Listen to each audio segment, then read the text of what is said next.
Who was King Saul? Part 1. The Israelites were complaining that they wanted to be like other nations with fancy kings who sat on thrones and led them into battles. But by demanding a king, they were actually rejecting God, who was already their invisible king, more powerful than any human king could ever be. God instructed the prophet and judge, Samuel, to explain to the people that this was not a wise decision, but they didn't listen. Although God was unhappy with their request, he chose Saul to be the first king of Israel.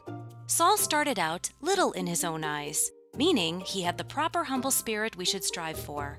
Unfortunately, his high position filled him with pride, and he willfully disobeyed God many times, doing things his own way.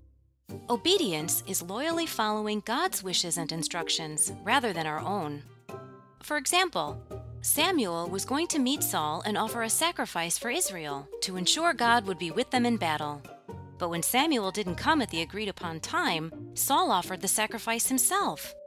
This was a serious act of disobedience against God's commandment, and through Samuel, God said Saul's kingdom would not continue. Saul's prideful feelings also caused him to make poor decisions and behave in shocking ways. For instance, after a fierce battle, Saul's men were worn out because Saul had foolishly commanded that no one would be allowed to eat anything until they had completely defeated their enemies. But Saul's son, Jonathan, not having heard his father's command, tasted some honey in the forest. When Saul found out, he declared that his own son should die for what he did.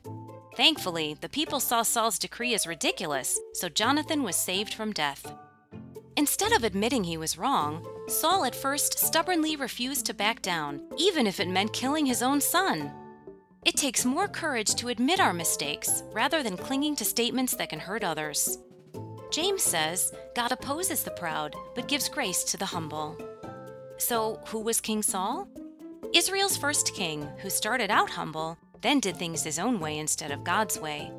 We can learn from Saul's example by obeying God, not thinking too highly of ourselves, and admitting when we are wrong. Learn more by watching Who Was King Saul? Part 2.